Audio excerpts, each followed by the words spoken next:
This program is brought to you by PennyMac TPO. Visit tpo.pennymac.com to learn more about becoming a partner and starting your journey to greatness. With the people, products, and technology to take you there, it's why they say at PennyMac, greatness lives here. Welcome to The Interest. I'm Mike Savino. Buyers and sellers seem to be at a stalemate, with nearly 3/4 of consumers telling Fannie Mae that this is a bad time to buy a home. With consumers feeling so down about home buying, mortgage applications fell for the fourth straight week, this time 0.8%. The refi and purchase indexes last week were each down 1% from the prior week, as the rate for the 30-year fix is at its highest point since June.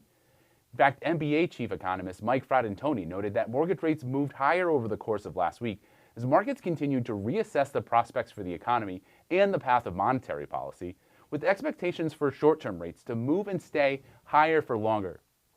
Refis are now down 83% from last year.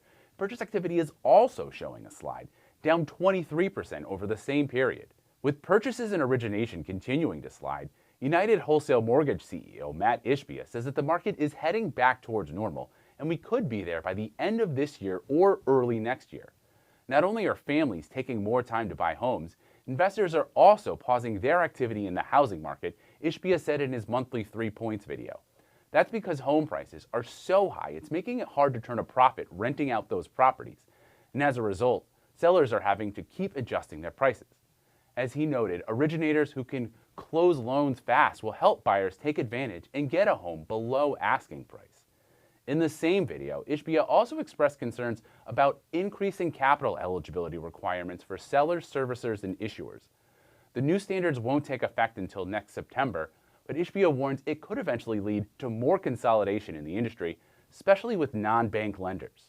You have to, especially non-banks, you have to have more liquidity and more capital to retain servicing or just to originate loans at a higher level. And so what is this going to do? The middle of pack lenders, the $1 billion to $10 billion lenders, retail lenders really, or correspondent lenders, they are going to have to either get bought by big guys or go back to being brokers or non-delegated correspondents because it's more expensive. It's more expensive to run your mortgage business now with these capital standards. With purchases slowing down, Rocket is trying to create new opportunities for their brokers. This includes increasing the size of the loans that those brokers can write. NMP staff writer Katie Jensen caught up with Rocket executive Austin Nemec. Yeah, so we're taking the loan limits up over 10% from where they're at today. Brokers can start submitting new apps today. They can have new locks today. It's hard for mortgage companies to keep up with this quick changing market, but Rocket is trying to get ahead of the curve with some new strategies. One idea is raising conventional loan limits 2 months ahead of the next FHFA announcement. Rocket Pro TPO Vice President Austin Nemec says it's a better product compared to jumbo loans. Jumbo loans have more stringent requirements like higher interest rates, higher down payments, and they typically take longer to close. So you're going to see better rates and pricing. There'll be less money down on purchases, which is huge. More cash out on refis. And a conventional loan is typically an easier process and easier documentation compared to a jumbo loan. So it's a win-win situation all around. Not only will this help brokers win over clients, but their agents as well, Nemec explains. Importantly, they can help their borrowers stand out when it comes to offers. You know, if they can say, hey, we can offer a conventional loan versus a jumbo loan, it's typically a more attractive offer to, again, same thing with competing on price and competing on rate and competing on speed. Typically conventional is better. Rocket is also going to start offering home equity loans later this month so consumers can capitalize on all the equity they've accumulated over the past few years. And as folks have more equity in their homes today than they've ever had in the history of America. Nemec also explained the urgency behind offering these home equity loans. Borrowers have a certain time frame when they can cash in. Prices are on the rise, debt's on the rise, high interest debt's on the rise, but the one beautiful thing is equity is there, and having an additional option where it can be a home equity loan, again, that's fixed, that they can tap into it at a low rate and then potentially quickly pay it off as things change is incredible. So that's the reason for the urgency. Despite all this uncertainty in the industry, Rocket is determined to see wholesale thrive. Right now, Katie, the industry is going through extreme change, and you're seeing a lot of lenders get out of wholesale. or you're seeing a lot of lenders kind of scale back when it comes to investing into the broker community. We're doing the opposite. We understand that providing new products, being first to market with products, giving our partners a competitive advantage over other lenders and brokers is incredibly important. More Rocket products will be rolling out as the year closes and we prepare for 2023, Nemec said. Yeah, we have a couple of unique products that are going to help keep payments low for borrowers in the short term while we try to correct this inflation issue as a country. And so more to come. For the Mortgage News Network, I'm Katie Jensen. Just this morning, UWM announced that they're also raising the limits for their loans. We'll have more coming up. Don't miss the largest regional mortgage show in the nation. The New England Mortgage Expo returns to Mohegan Sun in Connecticut, January 12th and 13th. See us at www.nemortgageexpo.com. Start your year with the best connections in the industry. Dozens of sessions, scores of exhibitors. It's where success is written every hour. www.nemortgageexpo.com.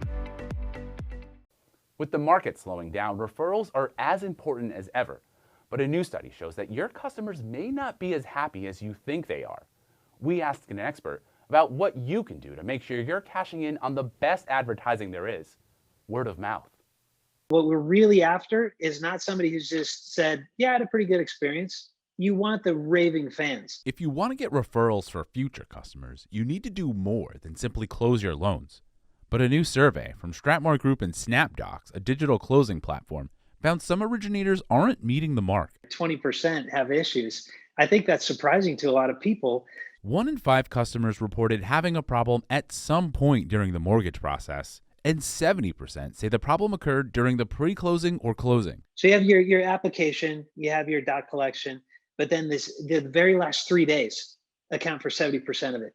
So we saw there's a huge opportunity for growth. There wasn't one common problem with closings. Instead, it seems the issue is the number of things that can go wrong. So you have confusing documents. You have multiple asks for the same document.